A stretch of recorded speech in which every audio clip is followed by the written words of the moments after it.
Hola, ¿qué tal? Bienvenidos a un nuevo episodio del podcast de Edgar Ojeda, en el programa en donde vamos a hablar sobre temas relacionados con la psicología, la neurociencia y la salud mental. Yo soy José Edgar Ojeda Martínez, estudiante de psicología, y hoy tengo el placer de contar con una invitada sumamente especial. Ella es la licenciada Brenda Gutiérrez González, que trabaja de cerca con el estudio y el tratamiento de los trastornos neurológicos. ¿Qué son los trastornos neurológicos? ¿Cómo se diagnostican y se tratan? ¿Y qué impacto tiene esto en nuestra cognición, nuestra emoción y nuestro comportamiento? Bueno, estas son algunas de las preguntas que vamos a responder en este podcast. Así que si quieres saber más sobre este fascinante tema, quédate con nosotros y no te pierdas esta interesante conversación. Muy bien, licenciada Brenda, muchísimas gracias por el tiempo que nos ha hecho. Quisiéramos agradecerle por aceptar la invitación y por compartir con nosotros de su vasto conocimiento y también de su experiencia. Y antes de entrar en materia, nos gustaría saber un poquito más sobre su profesión, qué es la neuropsicología y cómo se relaciona con las afecciones neurológicas. Bueno, Edgar, en primer lugar, agradecerte por este espacio. Siempre es un gusto el poder compartir el conocimiento porque aprendemos de manera recíproca. Y bueno, respondiendo de manera muy a tu cuestionamiento, pues la neuropsicología es un área que deriva de la psicología propiamente, que pertenece también a las neurociencias, a la neurociencia cognitiva, si lo vemos así como enramado. Entonces, pues se trata o su objetivo es estudiar el comportamiento, las emociones y la cognición a partir de su correlación con la actividad cerebral. Ujú. Entonces, justamente en ese aspecto vamos a responder a la siguiente pregunta que planteas y es de la relación justamente de la neuropsicología con los trastornos neurológicos. Siguiendo esta línea de pensamiento que te decía en la definición anterior, es comprensible que pues vamos a abordar como neuropsicólogos las complicaciones o los déficits y pues las problemáticas mentales y también cuestiones emocionales que se observan a partir de la presencia de trastornos neurológicos. Ujú. Estos trastornos pues son de diferentes tipos. Existen desde trastornos del neurodesarrollo, pues las demencias, también los eventos cerebrovasculares, traumatismos cráneoencefálicos, cuestiones de tumores, de infecciones del sistema nervioso y también, por ejemplo, la epilepsia, ¿no? Entonces, es muy vasto el campo de la neurología, es bastante amplio, bastante complejo. Es por eso que las neurociencias, pues, son un área relativamente joven del conocimiento, que ahorita, pues, estamos intentando descubrir, explorar, apenas estamos como en esa fase exploratoria y estamos intentando la parte descriptiva, pues sí, de toda esta parte del correlato neuroanatómico de lo que serían las enfermedades neurológicas. Sí, y se nota que es algo muy nuevo porque sinceramente es difícil encontrar a un especialista en esta área de la neuropsicología en este caso. Bien, y hablando pues por así que cuando las cosas no van tan bien, entonces, ¿qué son los trastornos neurológicos? ¿Y qué tipos hay? ¿Y cuáles son los más comunes que usted en su práctica profesional ha visto? Ujú. Mira, pues como tal, los trastornos neurológicos se podrían definir de manera muy, pues muy coloquial, ¿no? Como la afección neurológica que se va a presentar a nivel del sistema nervioso, tanto central como periférico. Ujú. Recordemos que el sistema nervioso, para su estudio, pues justamente lo hemos dividido eh, a muy grandes rasgos en estas dos áreas, pero también deriva ahí el sistema nervioso autónomo y va a derivar en otras cuestiones, en otras clasificaciones, pero en términos generales podemos decir que los trastornos neurológicos derivan de las afecciones del sistema nervioso. Ujú, así, en términos a grosso modo. Muy bien. Y dentro de los tipos de los trastornos o de las enfermedades neurológicas están los que ya te decía, ¿no? Las demencias, en los trastornos del neurodesarrollo, pues cuestiones de EBC, de traumatismos cráneoencefálicos, cuestiones infecciosas, de bacterias, tumores en el sistema nervioso.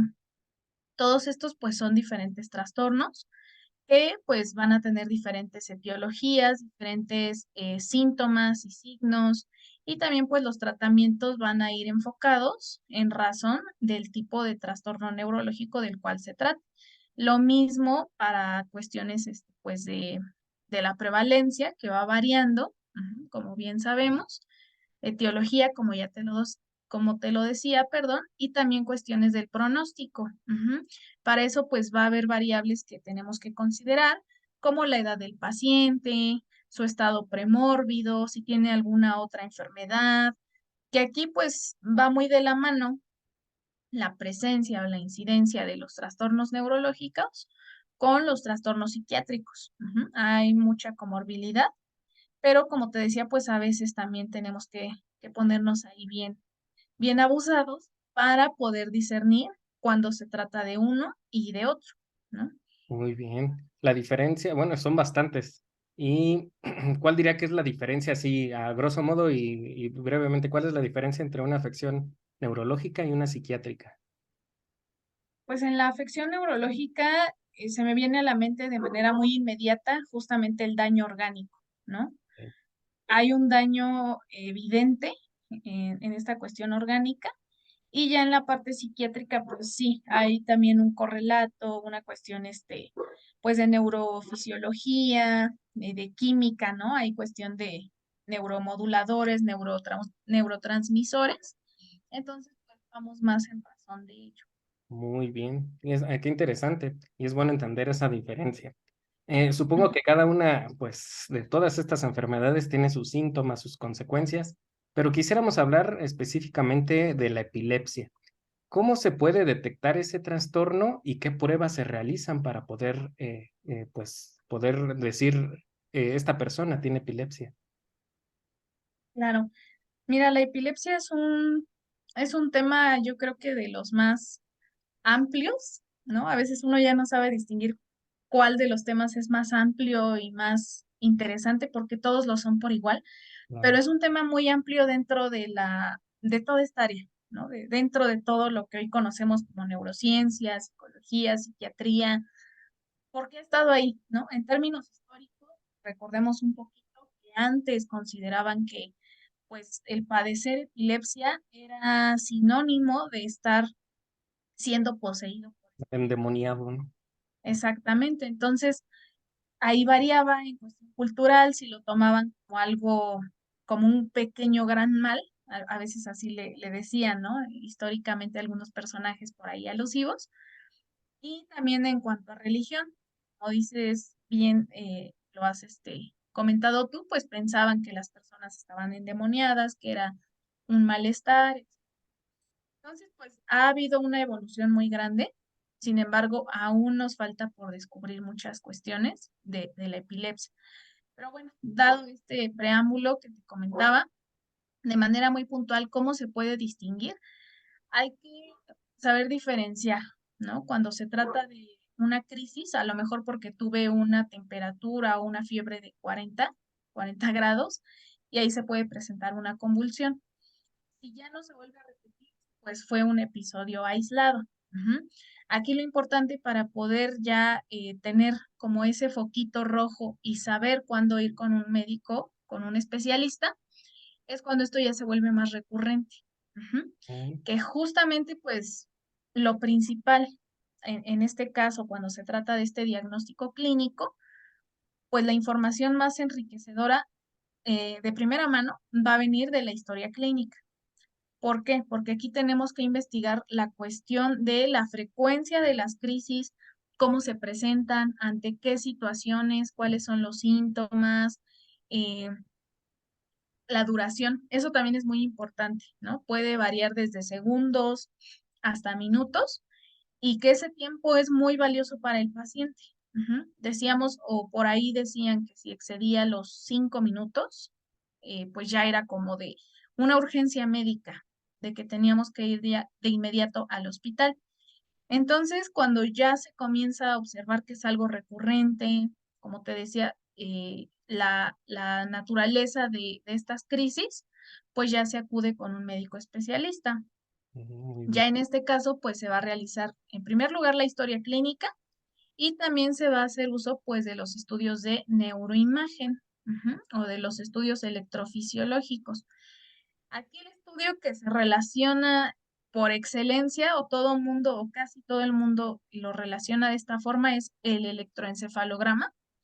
Se va a relacionar justamente con el diagnóstico de la epilepsia.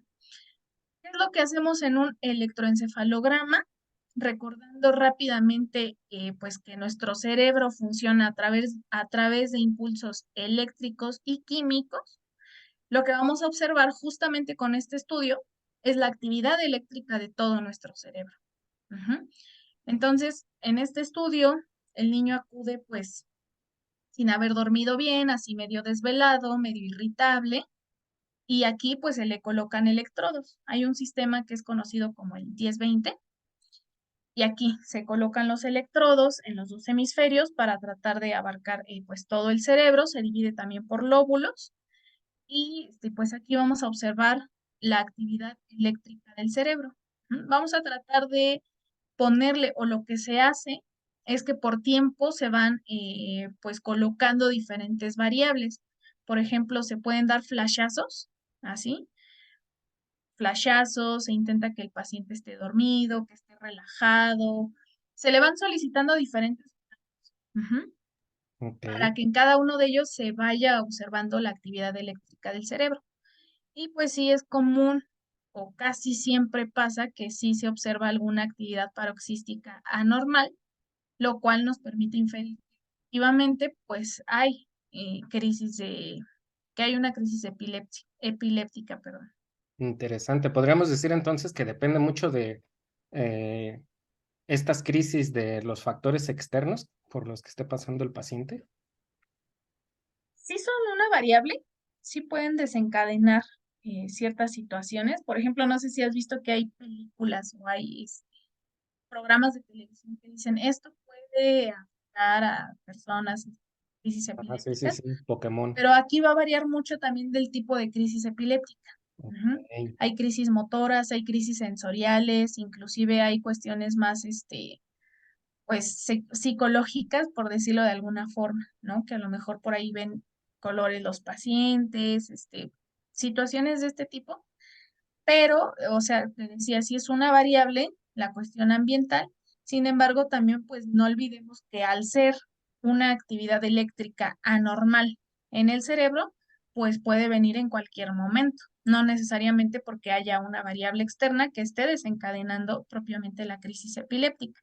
Ah, Más bien aquí, lo que los pacientes llegan a manifestar es el aura, ujú. que es cuando como que ya viene, que ellos mismos ya lo saben de manera muy introspectiva y saben que ya viene, ¿no? Que va a ocurrir una crisis, y esto a veces hasta les permite tomar medidas de prevención y decir, si sé que viene la crisis, mejor me voy a un lugar más seguro o llamo a una persona que se pueda auxiliar.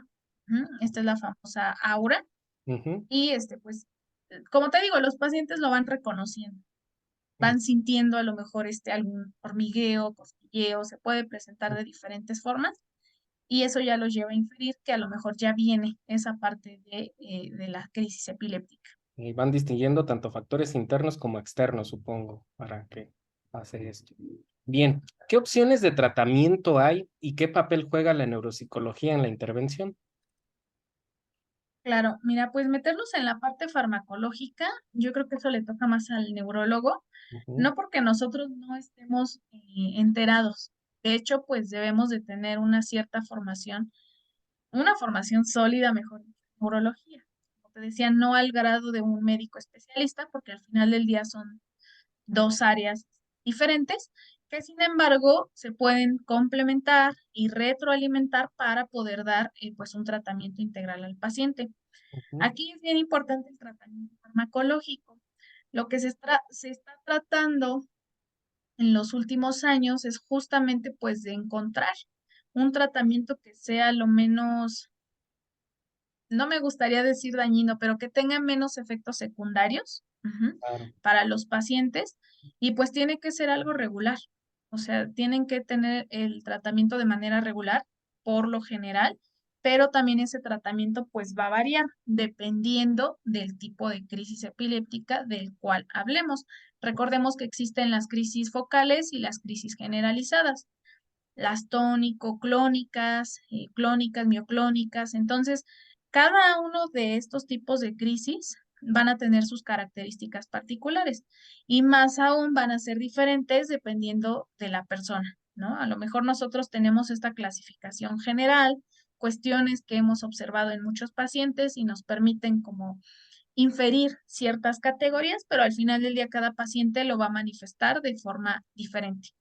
Ok. Entonces, pues aquí es el tratamiento farmacológico que se tiene que llevar de la mano forzosamente con el neurólogo. Recordemos que nosotros pues no podemos medicar, pero sí estamos enterados que el paciente está llevando un tratamiento farmacológico y debemos de estar conscientes de cuáles son los efectos secundarios de ese fármaco. Y lo que nosotros observamos como neuropsicólogos, pues justamente es la parte cognitiva, la parte emocional y la parte comportamental. Como te decía, depende nuevamente del tipo de crisis epiléptica, pero sí hay un porcentaje, sí hay estudios que nos dicen que hay una correlación o hay una comorbilidad con trastornos psiquiátricos, principalmente ansiedad, depresión, son como, digamos que los más comunes, ¿no? De los más conocidos. Ansiedad en el sentido de, pues, imagínate vivir con la incertidumbre de presentar una crisis en los diferentes contextos de tu vida, en la escuela, en el trabajo, en la calle. Entonces, esto de por sí ya es una situación conflictiva a nivel emocional, a nivel de adaptabilidad, de habilidades sociales. Entonces, pues va a haber este tipo de trastornos. Justamente es por eso que tenemos que estar vigilando la parte emocional, inclusive con la familia, el cómo abordar estas crisis, cuál va a ser su protocolo de actuación, qué hacen en esos casos, cuáles son las consecuencias, si hay o no pérdida de la conciencia. Hay todo un protocolo, ¿no? Sí, Recordemos que pues debe de haber también aquí la psicoeducación para los integrantes de la familia.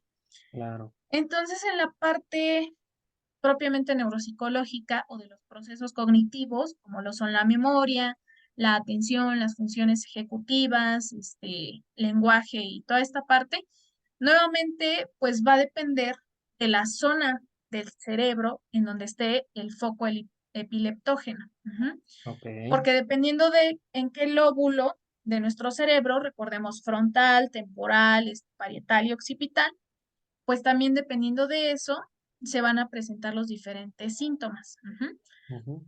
Y muchas veces esto, o en este aspecto, pues apoya el neuropsicólogo dentro de sus evaluaciones. No hablamos de que sea algo exactamente localizacionista, pero sí nos puede dar pie para pensar cuáles son esos procesos cognitivos que se están viendo y en dónde puede o nos permite llegar a inferir en dónde puede encontrarse este foco epileptógeno. Y Muy sobre todo si son crisis generalizadas o focales, pues también ahí van a variar un poquito los síntomas. Inclusive puede que haya pacientes que sí tengan crisis pues más complejas, más graves, y ahí a lo mejor va a estar un poquito mayor, va a haber una mayor afectación en cuanto a la parte cognitiva. bien. Puede que también pasen un poquito más desapercibidos estos síntomas, ¿no? Estas complicaciones a nivel cognitivo. Entonces, pues nosotros debemos de tener esta línea basal para saber cuál es el estado premórbido del paciente, cómo es su desempeño cognitivo y sobre todo, si hay alguna intervención quirúrgica, pues es importante que nosotros hagamos la evaluación antes de y después de la intervención quirúrgica para ver las diferencias en el desempeño cognitivo. Y después, si se va a aplicar pues esta línea de tratamiento, también debemos de seguir realizando evaluaciones y sobre todo pues evaluaciones de manera periódica. No es de que ya fui con el neuropsicólogo a lo mejor unos meses y listo, ¿no? Ujú. Sino que sería importante o sería interesante tratar en la medida de lo posible, pues de realizar evaluaciones periódicas para ver si hay algún daño más a largo plazo, si hay algún cambio por ahí a nivel cognitivo y de qué manera se puede tratar. Aquí, por ejemplo, en el caso de los niños, pueden existir o hay una mayor relación con problemas del aprendizaje, por ejemplo, ¿no? Mira Que qué como te interesante. decía, va a depender de la zona en la cual se esté dando sobre todo esta parte del foco para los síntomas. Ok, qué interesante, sinceramente es algo muy, muy completo lo que tiene que abarcar el neuropsicólogo en esta afección en específico. Y entonces, así por último y en general, ¿qué áreas de oportunidad piensa que tiene el psicólogo en la prevención, en la detección y en el tratamiento de esta clase de trastornos neurológicos? ¿Cree que juega la psicología un papel importante en estos? Sí, definitivamente sí. Como te decía, es importante que haya un equipo, que haya trabajo en conjunto con los especialistas de la rama médica y nosotros como psicólogos o neuropsicólogos, principalmente pues para el abordaje de la parte emocional de los pacientes. En Mm, cuanto a la parte preventiva, pues sí es una pregunta interesante, ¿no? Porque si pensamos en que está la parte idiopática, en la cual pues no hay como una etiología así, algo que te avise, ¿no? algo bien detectado, una etiología así Eh, bien identificable a nivel orgánico, pues también ahí va a depender, ¿no? Y aquí también está la variable genética, por ejemplo. Igual, si ocurre algún evento cerebrovascular o un traumatismo cráneoencefálico, pues puede que se desarrolle esta parte de la epilepsia, ¿no? mm, Entonces, aquí, como te decía, finalmente todos estamos, yo creo que expuestos a una situación de este tipo, pero sí hay, en el caso de los eventos cerebrovasculares, por ejemplo, en el caso también de los traumatismos cráneoencefálicos, pues sabemos que hay algunas medidas, ¿no? Que se pueden tomar como precauciones. En el caso de traumatismos específicamente, pues cuestiones como utilizar casco, cinturón de seguridad, todo este tipo de situaciones, pues sí claro. están dentro de nuestro control porque una lleva a la otra, ¿no? Si hay un traumatismo, puede haber ahí también un derrame, puede haber cuestiones de epilepsia, o sea, ahí se puede formar todo un conjunto de consecuencias a nivel neurológico, a nivel de funcionamiento cerebral, muy complejas. Sobre todo porque las neuronas, pues son las células que menos se van a recuperar, ¿no? Mm, Casi, casi como nacemos, o sea, con el número de neuronas que nacemos nos vamos a morir. Y eso sin considerar que hay otros procesos como la poda sináptica, etcétera, etcétera, que nos van a ir pues disminuyendo ese número, ¿no? claro. Entonces, pues, así está. Sí, Esta es la situación. hay que tomar mucho en cuenta entonces que como psicólogos, pues sí, tenemos ahí un papel importante hablando de prevención y pues, como ya lo mencionó, ¿verdad? Toda la variedad de cosas que se hace ya durante el proceso y pues qué mejor va, que fuera que quienes tienen la situación de tener un trastorno de esta clase, pues puedan seguir pues sí, un tratamiento terapéutico pues a lo largo del tiempo. Pues bueno, creo que hemos aprendido muchísimo sobre los trastornos neurológicos y en este caso hoy hablamos mucho sobre la epilepsia. Licenciada Brenda, de verdad, muchísimas gracias por su tiempo y por su claridad al explicarnos este tema tan complejo, pero que también es tan importante para la salud pública. Y pues sin Claro más, que sí. Es muchísimas un gusto para gracias. mí poder compartir con ustedes. Y como bien lo dices, es un tema muy extenso. Ujú. En verdad que te puedes llevar horas hablando de este tema, Sí, sí, sí. pero pues de manera muy, muy puntual también se tiene que hablar en términos coloquiales con la población de todo este tipo de situaciones. Y qué importante va a hacerlo llegar a la mayor parte de la gente posible para que lo logre entender. Pues muchísimas gracias a todos y esperemos que hayan disfrutado de este excelente podcast. Que tengan una excelente noche, hasta luego.